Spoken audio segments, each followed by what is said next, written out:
Estamos en la lección número 2 del curso Panorama de la Biblia. La lección número 2, Profecías de la Biblia, lección número 2. Quisiera los que estudiaron la lección anterior, un comentario para hacer referencia a la clase anterior. Una lección que aprendieron de la clase anterior, una lección, algo que se les quedó como esencia, resumen de la clase anterior. A ver, los que estuvieron el domingo pasado, ¿cuál fue el tema que estudiamos el domingo pasado? Características de la Biblia. Yo les dije que la Biblia tiene muchas características de las cuales podríamos hablar, porque la Biblia es única.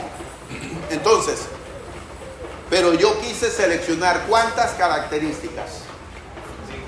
Hablé de 5 características, pero les dije, es solamente una esencia, pero hay más cosas de las cuales podríamos hablar sobre la Biblia, sobre el libro en sí, la Biblia. Entonces, también 5 características. A ver, ¿con cuál lección se quedaron? El resumen, la esencia de lo que vimos el domingo pasado. Para volver a esa pregunta que quisiera como repaso.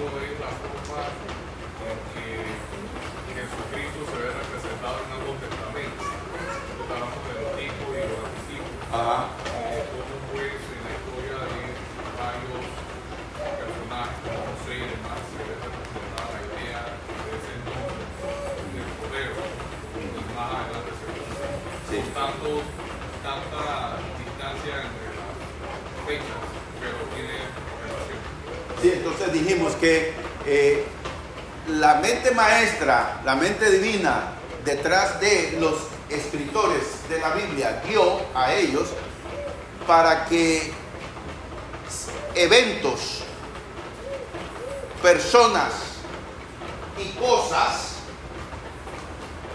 reales que ocurrieron en el Antiguo Testamento fuesen una sombra, fuesen un tipo de una realidad, de algo que ocurre y que se cumple en el Nuevo Testamento. Entonces hablamos de que solo Dios hizo posible que todo encaje. Esa es la idea, que todo va encajando. No es casualidad, es el Espíritu Santo haciendo que cosas, eventos o personajes del Antiguo Testamento tengan su contrapartida, su realidad, su cumplimiento en el Nuevo Testamento. A eso se le llama en el lenguaje de hermenéutica, y vamos a estar estudiando ese curso aquí el próximo mes, Dios mediante. Tipos y antitipos. Eventos, personas y cosas del Antiguo Testamento eran una sombra de cosas que tuvieron cumplimiento en el Nuevo Testamento. Eso es lo que vamos a ver. Entonces, esas características de la Biblia. Para entrar entonces a la lección de hoy, quisiera que me ayuden 45 minutos, me avisan cuando llegamos a los 45 minutos para tener un receso, y ojalá que esta vez entonces la hermana sí me haya tenido café. El domingo pasado no tuvimos. Ok, un receso y luego volvemos con la segunda parte de la lección. Por favor, ténganme ese tiempo. Profecías de la Biblia. Profecías de la Biblia. Entonces yo tengo una pregunta sobre esto. ¿Qué idea tienes sobre las profecías? Diga lo que a usted ha creído o piensa sobre las profecías. Cualquier cosa. Vamos a ver. De este lado. ¿Qué idea tienes de las profecías? Aaron. Es el anuncio del cumplimiento de la voluntad de Dios. Ok. Giselle, ¿usted iba a decir algo? Bueno, un acontecimiento que se va a dar en el futuro. Ok, muy bien. ¿Qué idea tienes sobre las profecías? A ver, César. Sí, es algo que Dios prometió que va a pasar, pero no dicen qué tiempo. Ok, no dicen qué tiempo. Aquí, a ver, hermana. Revelaciones. Sí. ¿Saben ustedes que el griego, la palabra griego para revelación, el griego es apocalipsis? Justamente de eso, por eso hay algunas versiones de la Biblia que no le ponen ese nombre al libro, sino que le llaman revelaciones. Pero entonces la palabra revelación significa, en su etimología, correr el velo. Eso es lo que significa. Descubrir. Correr el velo. Como cuando algo está tapado, ¿verdad? Y usted quita ese velo y se puede ver lo que hay detrás. Eso es una revelación.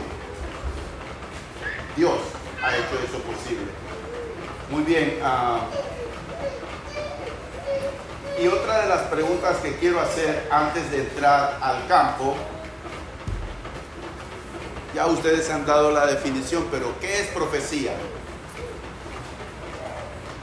¿Qué es profecía?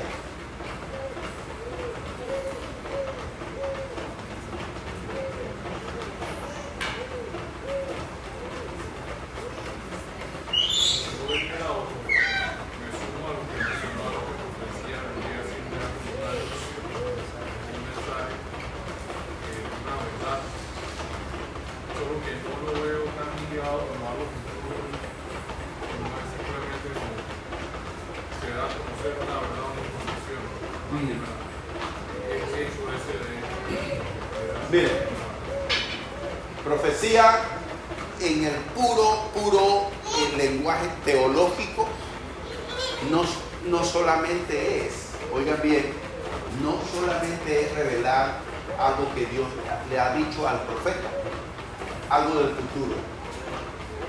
No solamente es eso. La labor del profeta, el profeta de Dios, es hablar. Y su profecía no solamente es sobre eventos del futuro, sino también mensajes llamados al arrepentimiento. También eso es considerado profecía, algo que Dios está anunciando. Pero también a Moisés se le considera profeta. Él fue profeta de Dios. Y él mismo dijo: profeta os enviará Dios, como a mí, a él oiréis. Él dio esa profecía en Deuteronomio, creo que es 18:18, si mal no recuerdo. Él dijo: profeta os enviará como a mí, a él oiréis. Ahora, él escribió los primeros 5 libros de la Biblia, conocidos como el Pentateuco: Génesis, Éxodo, Levítico, Número y Deuteronomio. Génesis, por ejemplo, Génesis, la creación, se le atribuye a Moisés el haber escrito el libro de Génesis. Entonces, eso es profecía. En el lenguaje puro, teológico, eso es profecía. ¿En qué sentido? Dios le reveló el origen del mundo. Él no estuvo allí, pero Dios se lo reveló.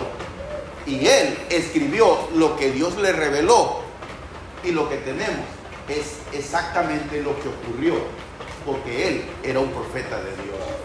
El Antiguo Testamento, como les dije, es Génesis, es considerado entonces profecía. Entonces, profecía no solamente entra dentro del campo de lo que es revelar un evento futuro, pero también es hablar la palabra de Dios. También tiene que ver con ese conocimiento del pasado que solo Dios les pudo haber revelado, que no había otra forma de que supieran, solo Dios. Eso es entonces dentro de lo que es la profecía. Ok, bien, comenzamos entonces con nuestra hoja y acompáñenme en la lectura, por favor. Profecías de la Biblia. Porque no hará nada Jehová el Señor sin que revele su secreto a sus siervos los profetas. Amós 3:7. Miren esto. Dios revela sus secretos a sus siervos los profetas. Dice así: yo anuncio lo por venir desde el principio y desde la antigüedad lo que aún no ha sido hecho. Digo, mi plan se realizará y haré todo lo que quiero. Isaías 46:10. Hacemos a manera de comentario lo siguiente. Una manera que sabemos que nuestro Dios es verdaderamente Dios es porque Él predice el futuro. Entonces aquí hay una lección que refuerza nuestra convicción en el Jehová de los ejércitos, porque creemos que Él es Dios verdaderamente, porque Él anuncia el futuro. Y esto no debemos de tomarlo a la ligera, porque en esta lección vamos a profundizar sobre este tema de las profecías y les voy a decir por qué no se puede tomar a la ligera esta declaración de que Dios revela a sí mismo de que Él es verdadero Dios, porque Él anuncia el futuro. Una manera, entonces, la segunda, la profecía es un mensaje que proviene de Dios, no para anunciar simplemente el futuro, sino para revelar su propósito y voluntad. Esta segunda declaración sobre este tema es igualmente importante. ¿Saben por qué? Porque Él no solo anuncia algo que va a ocurrir, sino que Él tiene el poder sobre lo que va a ocurrir. Y lo que Él anuncia es su plan, su propósito. Él tiene un plan, Él tiene un propósito. Nada está ocurriendo por casualidad. Todo ocurre y se desarrolla en base al plan maestro de Dios. Nada toma a Dios por sorpresa. Él no improvisa. Él tiene un plan eterno. Y los mensajes que habla a través de los profetas, Él está detrás de todos los eventos de la historia. El hombre puede examinar el pasado y el presente, pero no puede predecir el futuro. Entonces, las profecías bíblicas tienen que venir de Dios y son una prueba de que Él es el autor de la Biblia. La profecía es un milagro de conocimiento del futuro que va más allá de la sagacidad humana para descifrar o calcular el futuro. Y es la evidencia más grande que nos habla de la comunión del profeta con Dios. Entonces miren, en la antigüedad, así como en el presente, hay muchos profetas que quieren adivinar el futuro. En la antigüedad, por ejemplo, ellos mataban un animal, le sacaban el hígado, lo ponían en una vasija y ellos interpretaban el futuro.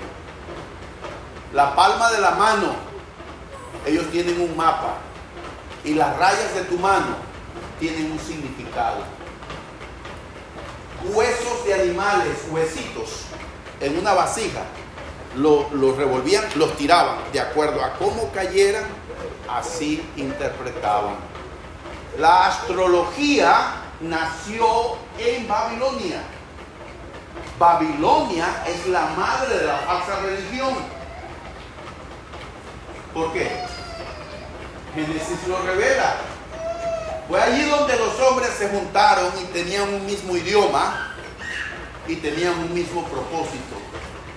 Construyeron una torre tan alta que llegara al cielo. Por eso allí nace, allí en Babilonia, la falsa religión. ¿Qué resulta? En Babilonia nació la astrología. Había sacerdotes que pasaban la noche observando. Tenían un mapa del zodíaco. Eso que ustedes oyen, ¿de qué signo eres? Es paganismo puro. Es producto de los astrólogos queriendo adivinar el futuro. Ellos decían que cada uno de nosotros nace en relación con un astro y que ese astro influye en tu vida. Miren, los astrólogos predecían el futuro. Esos sabios que vinieron de Oriente cuando nació Jesús, ¿qué dijeron cuando llegaron a Jerusalén? Su estrella hemos visto.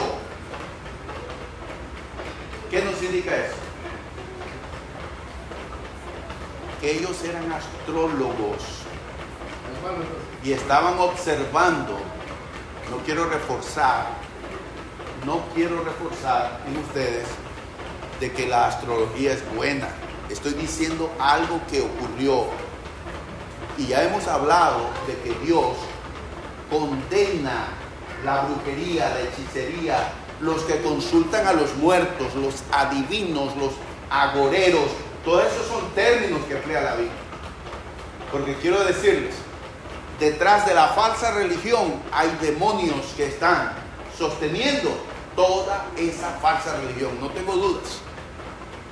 Hay demonios que están sosteniendo todo ese tipo de práctica. Yo tengo una pregunta que voy a hacerles ahora. La profecía bíblica cumplida fortalece nuestra convicción de que la palabra de Dios es precisa y se puede confiar en ella. Las profecías de la Biblia nos dicen que podemos confiar en Dios.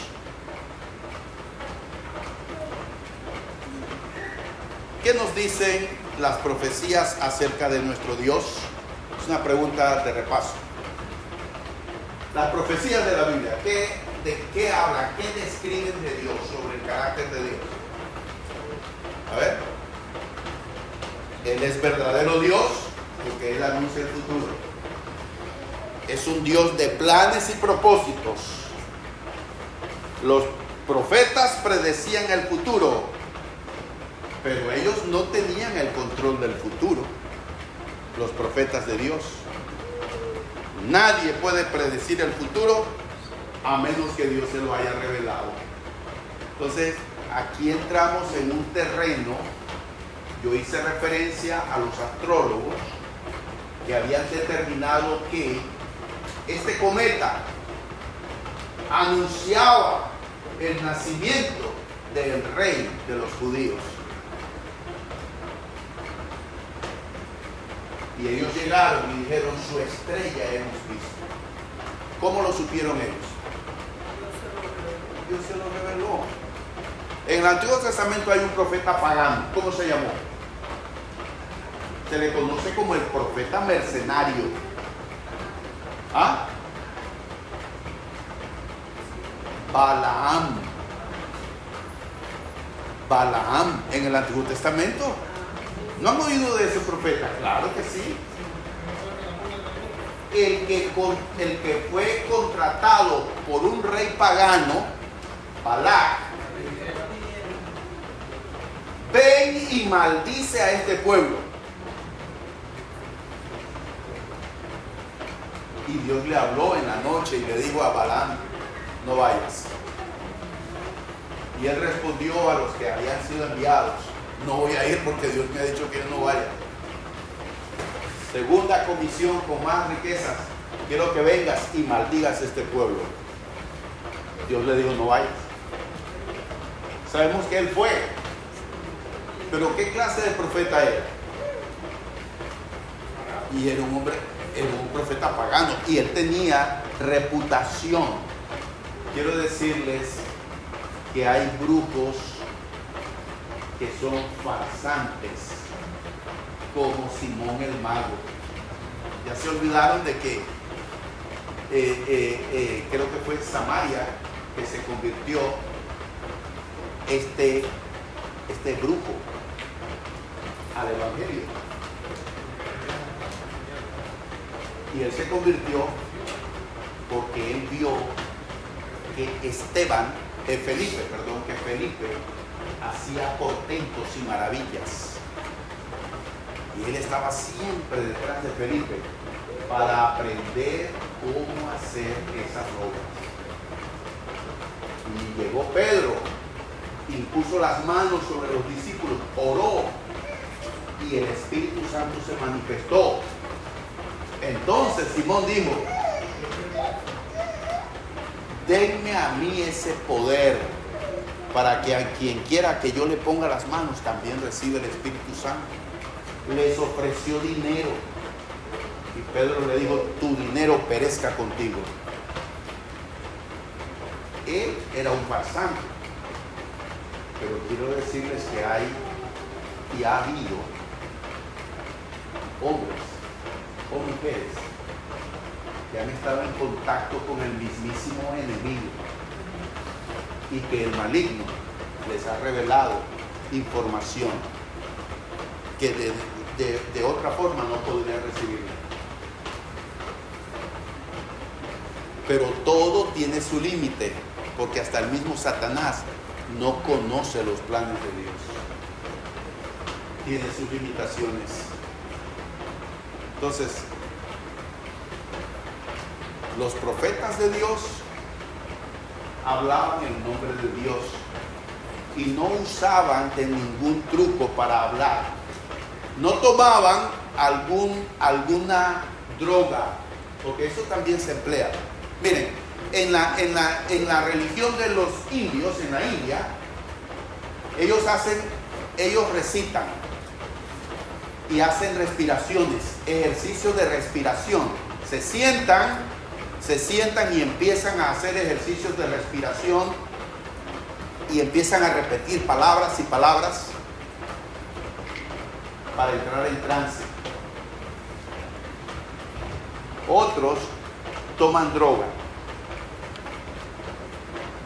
para entrar en trance. Los antiguos nativos usaban ciertas drogas para entrar en trance y ver. Los profetas de Dios no usaban nada, no tomaban nada, no hacían ningún tipo de ejercicio, no gritaban, simplemente Dios les hablaba.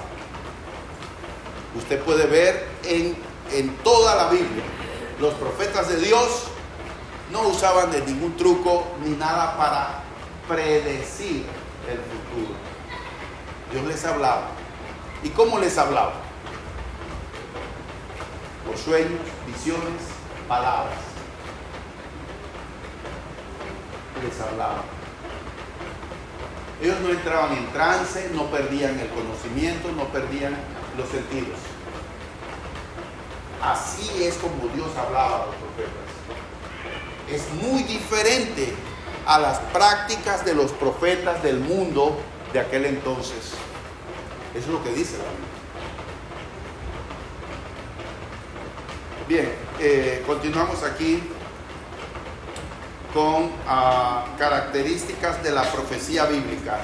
Miren, comparto con ustedes 3 características de la profecía bíblica. Me dicen del tiempo. Ok. 3 características de la profecía bíblica. Si tienen alguna pregunta, levanten la mano y me pueden hacer la pregunta. O quieren hacer algún comentario. Sí. No quiero que se queden con algo que yo haya dicho y que ustedes no entendieron. Quisiera, si puedo aclararlo, ¿ok? Sí. Sí, más que nada, el mundo de Reyes Magos. Sí, se les conoce, pero no eran reyes magos, eran sabios. Es lo que dice, no eran reyes.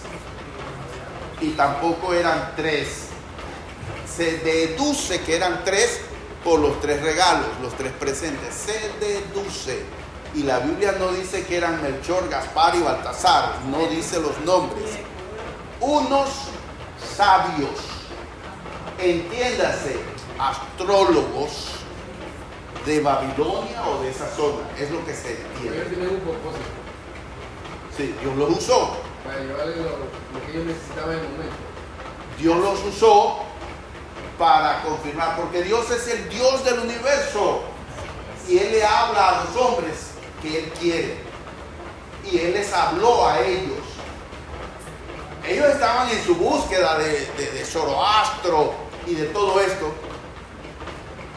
pero Dios les habló y ellos vinieron. Hemos visto su estrella y venimos a adorarlo.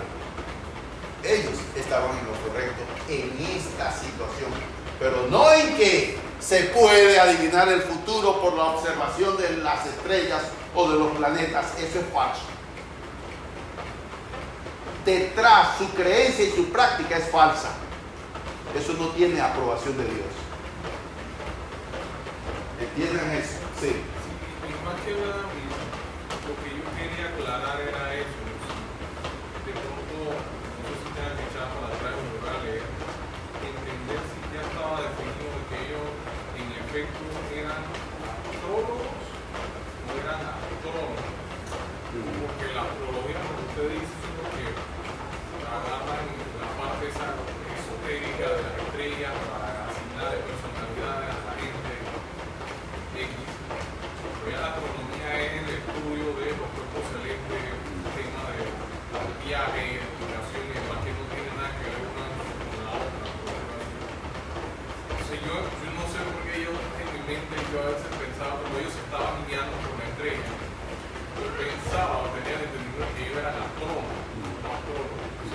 Sí. Quiero aclararles esto, miren, quiero aclararles esto.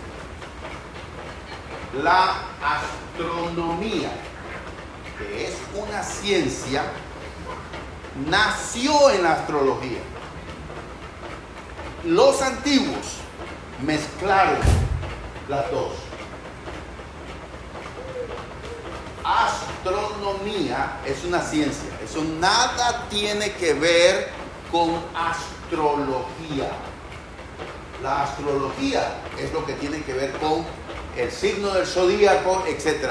Astronomía es una ciencia. En el Antiguo Testamento y en la época de Cristo no existía la distinción entre una y la otra.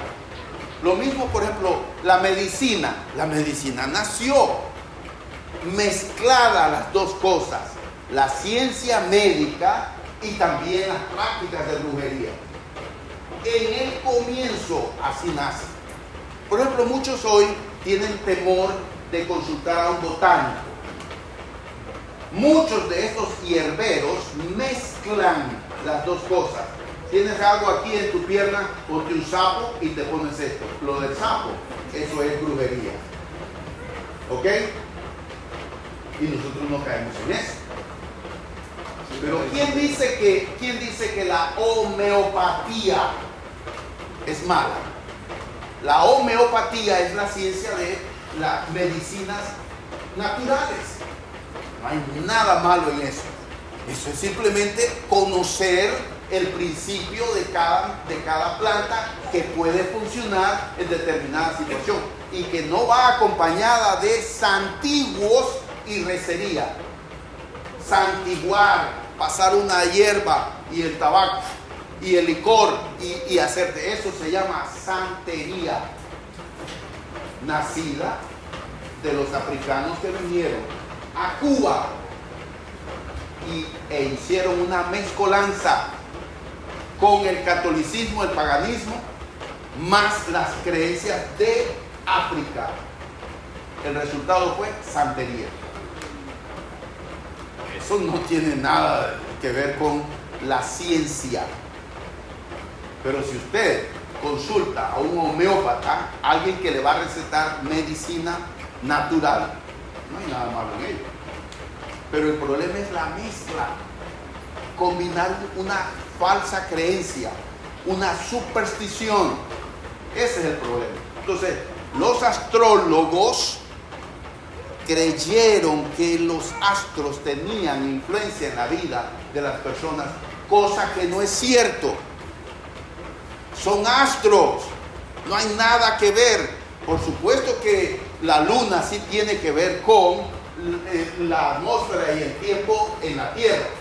Por supuesto que hay, pero esto es algo físico. Nada tiene que ver con influencia ya espiritual o influencia en determinar la vida de las personas. Entonces, astrología, astronomía, son dos cosas distintas. ¿Ok? Sí, iba a decir algo, hermano. Sí. ¿Qué podemos intuir? Porque para el Señor nada es por casualidad. Y no creo que hubiese sido casual que estos tres sabios siguieran una estrella hasta donde estaba el nacimiento de nuestro Señor Jesús. Y escoger a estos tres sabios. Debe haber algo en contexto de por qué sucedió eso. ¿Podríamos intuir eso? Bueno, sí. Lo que intuimos es de que Dios tenía un propósito y les reveló a ellos que ese cometa señalaba el nacimiento del rey de los judíos. Y se lo reveló, no sabemos cómo, pero Dios les habló. Y ellos llegaron con toda la seguridad allá a Judea, diciendo: ¿dónde está el rey de los judíos que ha nacido? Su estrella hemos visto en Oriente y venimos a adorarle. ¿Por qué hablaron con esa certeza? Dios les habló. Es lo que podemos deducir. ¿Tenía algún propósito aparte? Confirmar, simplemente, para mí es confirmar el nacimiento, un anuncio. Aparecieron ángeles también y hablaron a los pastores que cuidaban del rebaño, de sus rebaños. Llevaron presentes. Hablaban entonces de que venían a adorar al rey de los judíos. Dios trabajando, Dios usando elementos e instrumentos como Él quiere. Usó a la burra, a la mula de Balaam para que le hablara. Dios usa los instrumentos que Él quiere. Él es soberano. No avala, no aprueba la práctica de la astrología. Que quede claro eso. Bien, continuamos entonces aquí. Características de la profecía bíblica. Tiempo del profeta. La primera característica: para distinguir una profecía verdadera de una profecía falsa, las condiciones del momento no estaban alineadas con la predicción. ¿Sí entienden esto? Sí, que no era del momento, sino que No. Las condiciones sociopolíticas, las condiciones del momento, decían todo lo contrario. Exactamente, decía todo lo contrario. Es decir, por ejemplo, va a venir, aquí hay un pasaje bíblico que yo tengo, Isaías 44, 28. va a llover. Ajá. Va a llover, sí. Y ¿cómo es? Pero si no hay nada, no hay ni una sola nube. ¿Cómo es eso? Pero bueno, aquí volvemos con el punto. En el momento de la predicción, había cero probabilidades que hagan pensar que el profeta simplemente hizo una conjetura lógica. Hay mucha gente que puede hacer predicciones. De hecho, se hace. Que va a venir a todo el mundo y no. Correcto. Pero en base a circunstancias que se están dando. A ver, ¿quién tiene Isaías 44:28? Alguien que lea, por favor.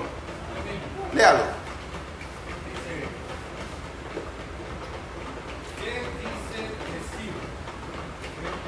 ¿Qué dice de Ciro? ¿Qué dice de Ciro? Es mi pastor. Cumplirá todo lo que yo quiero. Al decir a Jerusalén, serás edificada y al texto serás fundada. Miren esa profecía. Quiero decirles algo. Está probado que Isaías vivió por lo menos, escuchen bien, 200 años antes de que eso pasara. Y ahí menciona el nombre de un rey, Ciro. Y ese fue un rey de los medo-persas.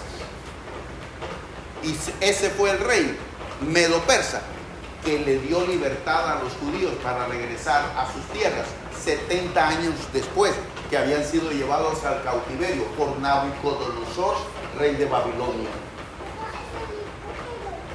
Y habla el profeta Isaías de que se va a reconstruir el templo, se va a reconstruir. Y ni siquiera había ocurrido el evento. Pero cierto lo que dice en el comentario aquí al respecto, dice que algunos estudiados los estudiantes dijeron que Ciro había leído la profecía. Ok. Y que Sí. por eso él sería Ok, supón que Ciro leyó la profecía. entonces cómo se lo del templo y cómo Supón que Ciro leyó la profecía y él dijo, yo voy a cumplir eso. ¿Cómo sabía Isaías que él se iba a llamar Ciro? ¿Cómo sabía Isaías que este hombre iba a llegar al poder? ¿Se da cuenta? Esa es una profecía. Cuando el profeta habla en el momento, las circunstancias nacionales, políticas, sociales, no tenía la situación que le hiciera pensar a uno. Este hombre dedujo, porque esto y lo otro, mira lo que estaba pasando, era todo lo contrario. Había cero probabilidades de que eso ocurriera. Por eso cuando el profeta anunciaba, ¿cuál era la reacción de la gente? Es una locura. Estás hablando locura. ¿Por qué? Porque las circunstancias no indicaban que era probable que eso ocurriera, porque mira lo que está pasando. No había nada. Era todo lo opuesto a lo que él está diciendo. Por eso es una profecía. Les hago una pregunta a ustedes. ¿En qué se basan los que pronostican el tiempo? en las estadísticas pasadas. Ajá. Ellos ven la temperatura, ellos ven el termómetro, ellos ven la velocidad del viento, ellos miden, ellos hacen cálculos matemáticos. Es una ciencia. Ahí no están adivinando. Es una ciencia. Hay una máquina que dice que ya está cambiando bien. Ah, sí, ok. Pero digamos, los que pronostican el tiempo, por eso se dice pronóstico del tiempo. Algunas veces ellos dicen, mire, cuando anuncian el estado del tiempo, existen probabilidades de que llueva, 70%, 80%, etc. Probabilidades. Noten la palabra que dicen. No hay seguridad, no te podemos decir con seguridad. Es probabilidad y lo entendemos. El profeta no decía, te doy 70% probabilidad que esto va a ocurrir. El profeta decía, esto va a pasar. ¿Sí, hermano? Quizás no venga el caso, yo fui controlador durante 18 años. Y para ser controlador usted tiene que saber de metodología. Y no una metodología basada en probabilidad, sino en en la observación. En la observación. En los días de Cristo, ¿verdad? Cristo dijo que ellos sabían pronosticar por medio de la observación. De veras, Ujú. la humildad. Ah. Sí, no sé si ustedes recuerdan, Jesús les dijo a ellos, ustedes saben pronosticar cuando va a llover. Ustedes dicen, mira cómo están las nubes, va a llover, mira cómo está, va a hacer calor, y ocurre. Pero eso inclusive hoy lo hacemos, no lo vemos en la nube. Pero no es casi no seguro. Ah. Aunque tenga toda esa información, no es seguro. Todos somos No es seguro. En algún momento somos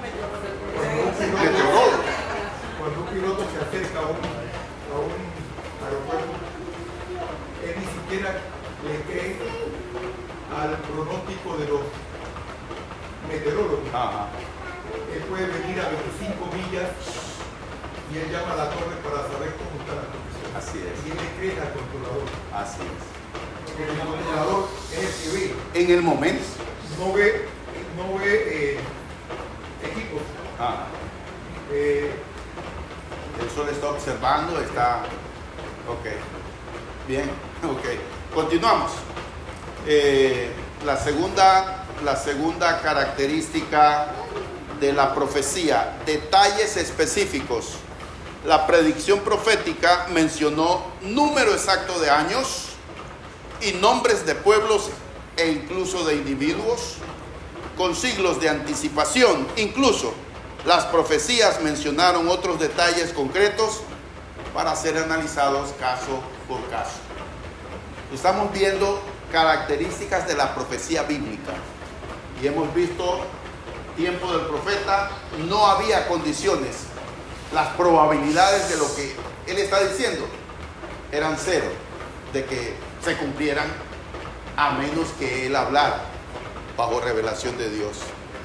Detalles específicos. Tercero, cumplimiento exacto. Una profecía que solo se cumpla el 80% no es profecía de Dios. Los profetas hablaron las predicciones con absoluta y total seguridad de que la profecía se cumpliría palabra por palabra. Es más, ellos hablaban como si sus profecías fuesen un hecho consumado. Isaías 41, 21 al 23.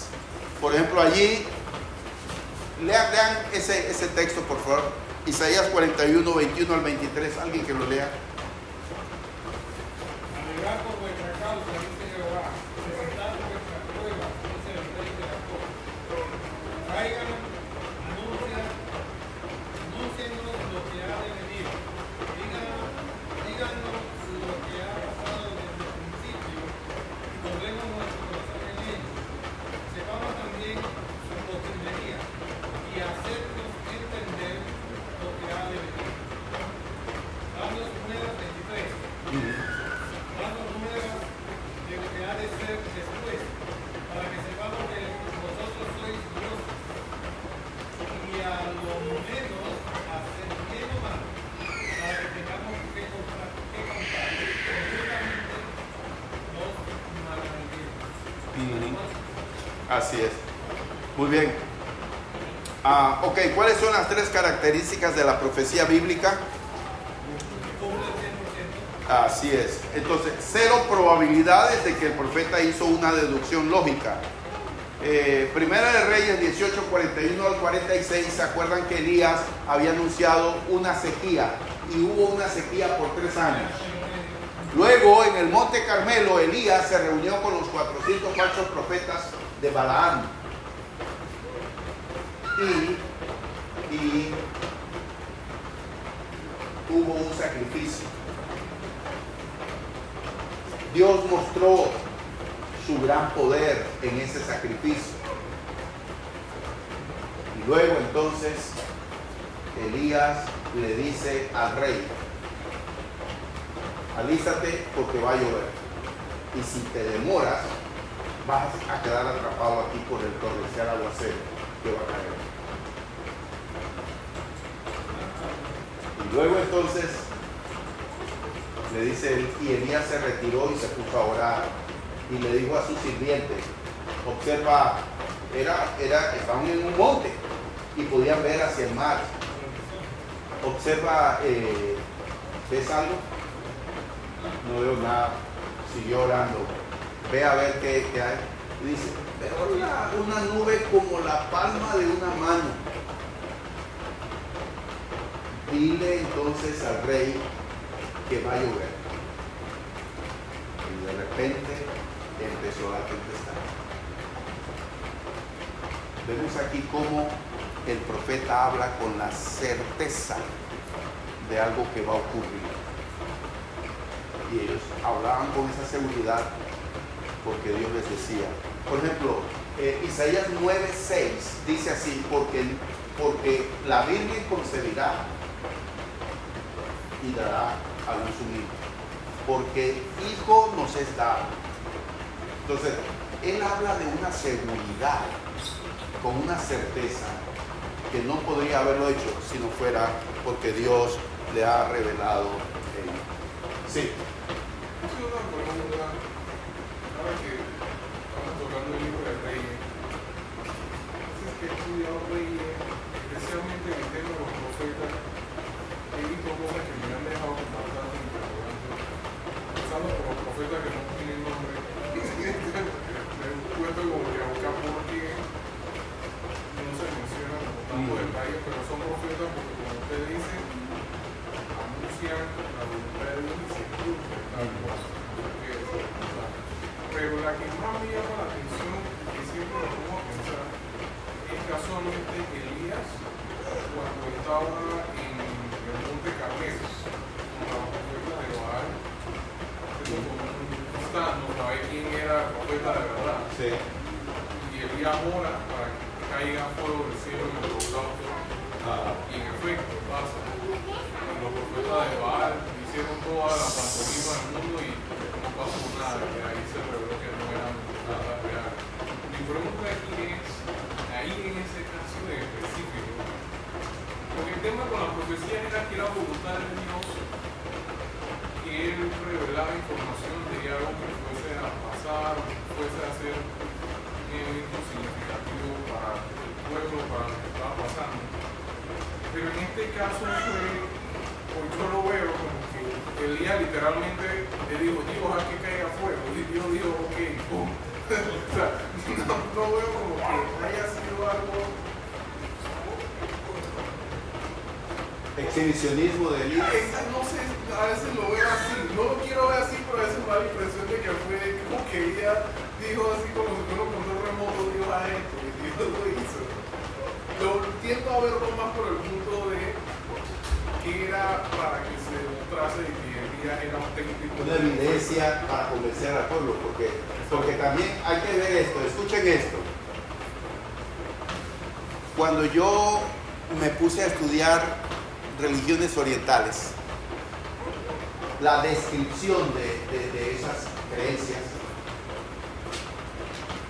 hay argumentos que si uno no tiene fundamento bíblico, uno cae en ese tipo de creencias.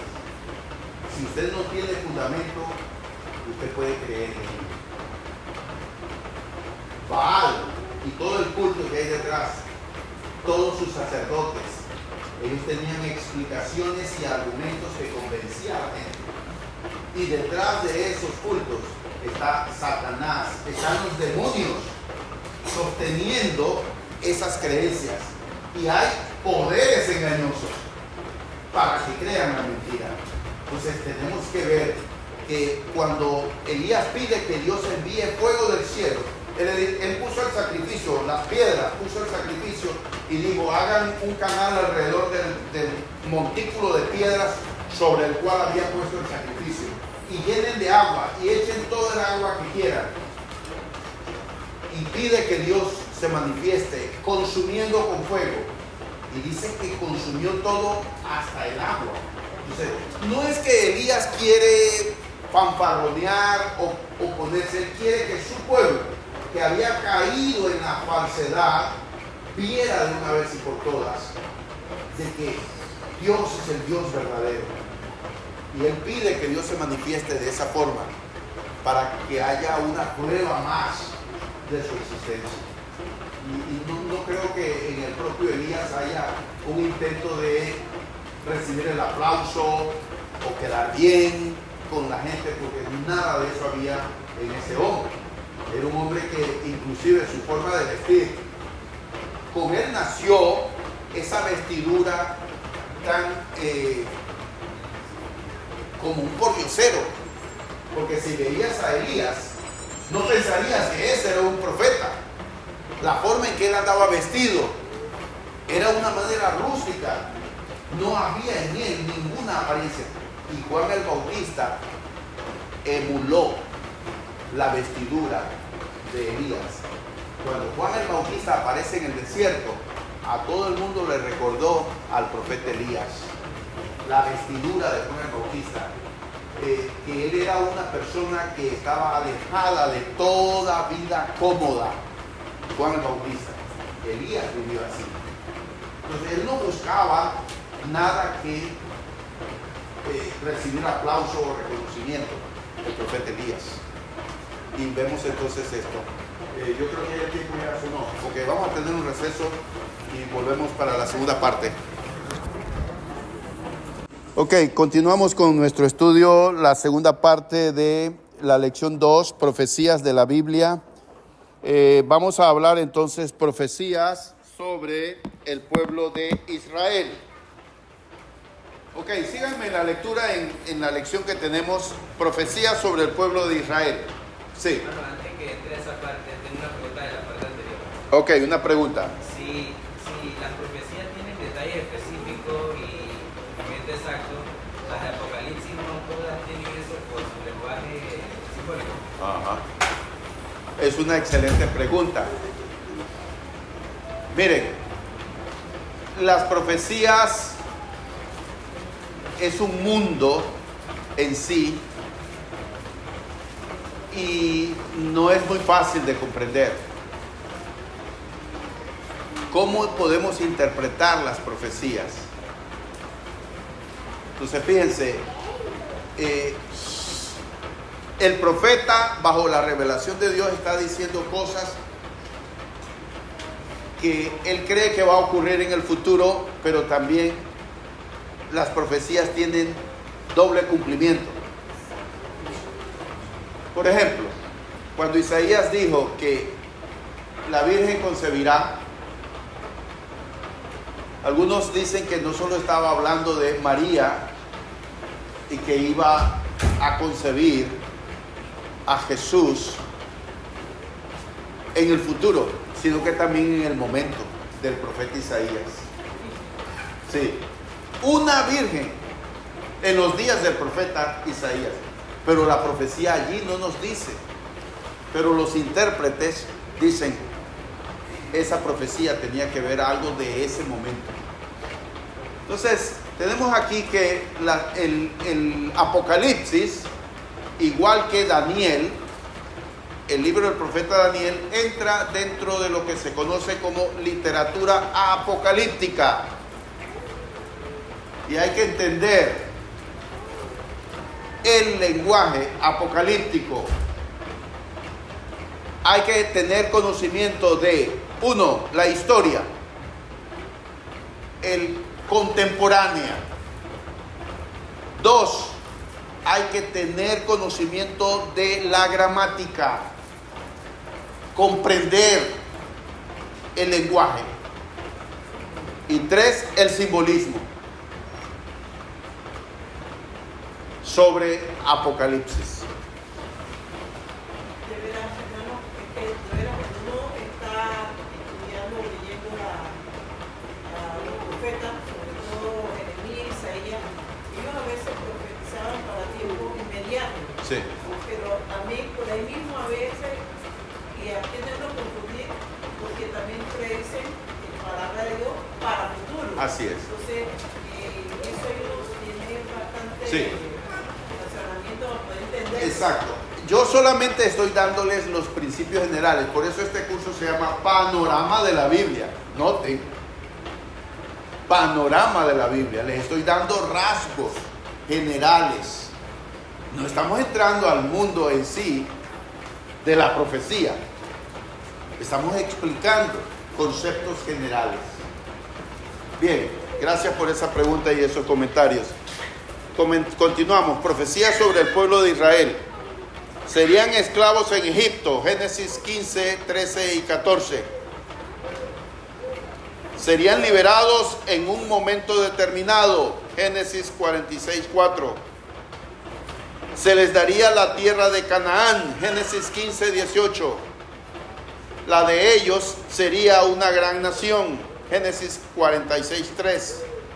Llegarían a ser 2 reinos, Primera de Reyes 11, 31.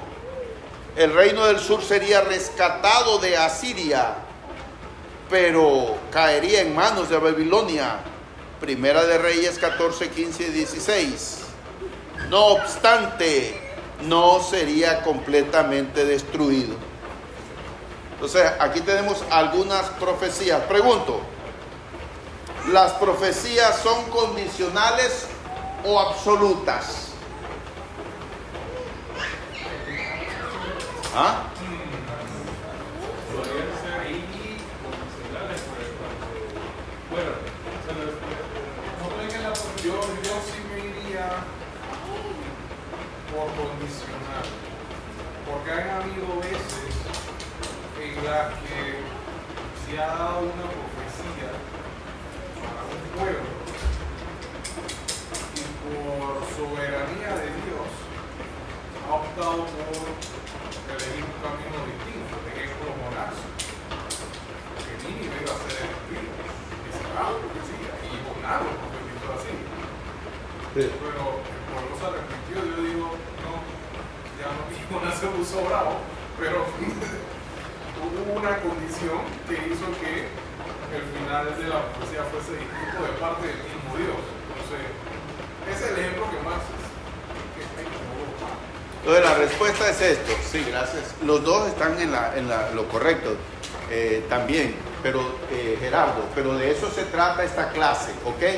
De eso se trata, poder poner las piezas en su lugar. Algunas veces tenemos una pieza del rompecabezas, pieza de información, de conocimiento, pero esta clase nos ayuda a ver otro ángulo. Entonces, miren, la pregunta, ¿las profecías son condicionales o son absolutas? La respuesta es depende. Depende. Las profecías de juicio, oigan bien, profecías de juicio podían ser condicionales. Tal es el caso, por ejemplo, de Nínive. Jonás capítulo 3, versículos 4 y 10. Jonás dijo, de aquí a 40 días Dios va a destruir esta ciudad. Sí. Pero en su profecía, él habló, y si no, exacto, siempre y cuando no se arrepentían. Y el pueblo se arrepintió de Nínive, y Dios dijo, ya no los voy a castigar. Pero una profecía, yo dije que era absoluta, porque una profecía viene de Dios. Dios dijo, así dice el Señor, haga esto.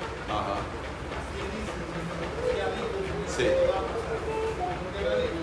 Sí. Él no se arrepiente, Sí. y tampoco está condicionado a nada de que ya él dijo que esto es así.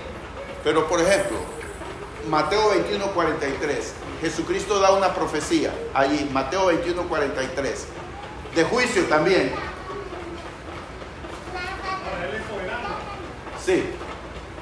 Entonces, mire, allí por ejemplo, Jonás profetizó juicio, destrucción sobre Nínive, pero Nínive se arrepintió y Dios no envió el castigo. Pero miren esta profecía que hace Jesús aquí en Mateo 21:43. ¿Quién la lee en voz alta, por favor?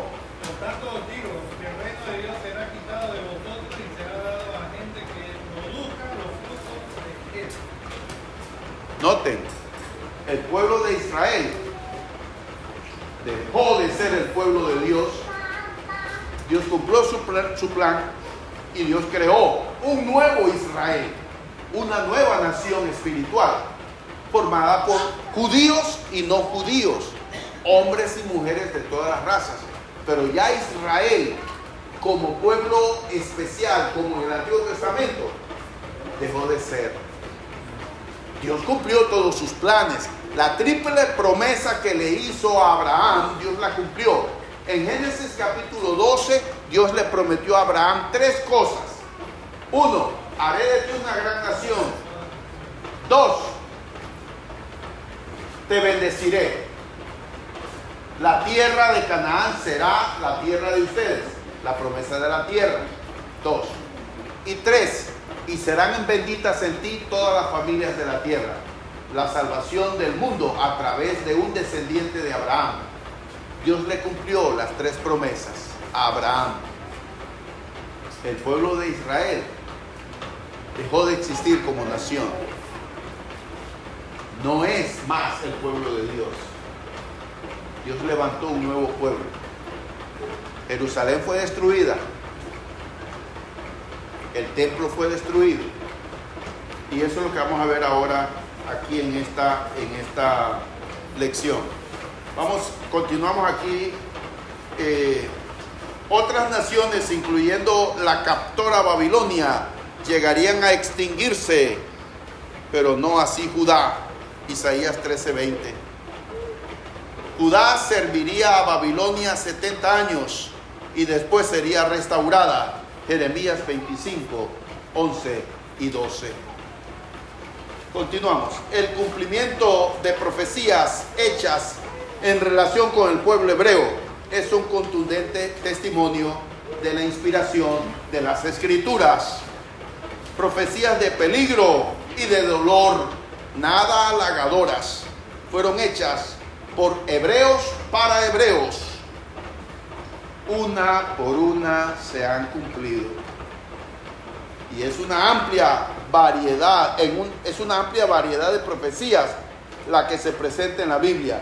Muchas predicciones se hicieron en relación con ciertas ciudades y naciones, en relación con el reino de Dios, el fin del mundo y con personas en particular. Pero las profecías se enfocaron en Jesús. En la lección anterior hablamos de cuál era el tema central de la Biblia. ¿Se acuerdan?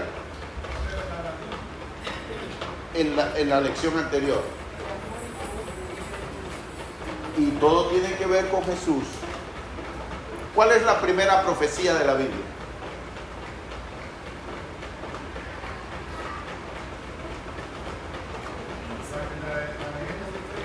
Génesis 3:15. Esa es la primera profecía de la Biblia. Y pondré enemistad entre ti y la mujer, y entre tu simiente y la simiente suya. Esta te herirá en la cabeza, y tú le herirás en el calcañar. Dios hablándole a la serpiente, a Satanás. Génesis 3:15. Allí habla de la venida de Jesucristo, dándole el descendiente de la mujer, dándole a la serpiente, aplastándole la cabeza, y la serpiente, su descendencia espiritual, dándole un golpe en el calcañar. Jesucristo muere, pero es algo leve en comparación con el resultado y el propósito de su muerte en la cruz. En la cruz aplastó a Satanás, lo derrotó, como dice Colosenses 3:14, triunfando sobre estas fuerzas espirituales de maldad en la cruz. La muerte de Cristo no fue la muerte de un mártir, fue la muerte de un redentor. Es muy diferente. Ustedes oyen esa frase, ¿verdad? Si por la verdad murió Cristo. ¿Han oído esa frase? Cristo no murió por la verdad, y no repitan cosas que no entienden. Si decimos que Cristo murió por la verdad, lo estamos haciendo como un mártir, como un revolucionario, como un idealista. Cristo no murió por la verdad. Él no murió por ideas. Él murió para salvar al mundo. Sí. Murió por la gente. No muere por ideas. Y Él es la verdad. Exacto. Bien, entonces aquí continuamos. Profecías que hizo Jesús. Llegamos a la recta final de nuestra clase de hoy. Una de las 332 profecías acerca de la venida de Cristo fue que Él mismo sería profeta. Él anunció su propia muerte y resurrección. Ahí tenemos los pasajes bíblicos que lo constatan. Y también profetizó la expansión de su movimiento. La manera como sus seguidores se multiplicaron después de su muerte es una de las maravillas de la historia. Entre las muchas profecías de Jesús, hubo 25 acerca de la destrucción de la ciudad de Jerusalén. En un tiempo de paz, se atrevió a anunciar su completa destrucción. Mateo 16:21. Marcos 9:31 y Lucas 9:22. Leamos uno de esos tres pasajes, por favor. ¿Alguien puede leer uno, por favor? Mateo 16:21. Escuchamos la lectura, por lo menos. Dice así: desde entonces comenzó Jesús a declarar a sus discípulos que le era necesario ir a Jerusalén para padecer mucho de los ancianos, de los principales sacerdotes y de los escribas, y ser muerto y resucitar al tercer día. Ahí está Jesús anunciando. Entonces, enormes piedras de mármol blanco de un tamaño de 15 por 7 por 5 metros, la gloria del templo, no serían dejadas una sobre otra. Mateo 24:2, Marcos 13:2 y Lucas 21:6. Jesús predijo la destrucción del templo, la destrucción de Jerusalén. En el año 33 de nuestra era y en el año 70, el general romano Tito entró a Jerusalén y destruyó Jerusalén, destruyó el templo. Y ahí en Roma, en un Arco del Triunfo, está la descripción de ese evento ocurrido en el año 70 de la era cristiana. Israel desde ese momento desapareció del mapa. El sistema del templo con todos sus sacrificios cesó, terminó, tal y como la profecía lo había anunciado. Entonces, tengo aquí una pregunta que quiero hacerles. Cuando durante el juicio de Jesús unos individuos le cubrieron, le abofetearon y luego dijeron: profetízanos, Cristo, ¿quién es el que te hirió? No estaban pidiendo una predicción, más bien lo que querían era que Jesús identificara por revelación divina quiénes le habían abofeteado.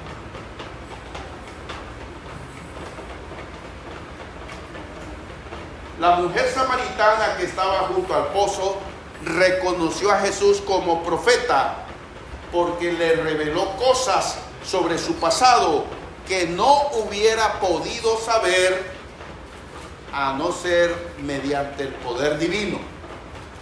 Juan capítulo 4, la mujer samaritana le dijo: me parece que eres profeta, porque 5 maridos has tenido y el que ahora tienes no es tu marido. Señor, me parece que eres profeta. ¿Cómo supiste? Tener conocimiento sobrenatural de cosas o personas era una señal de que alguien era profeta.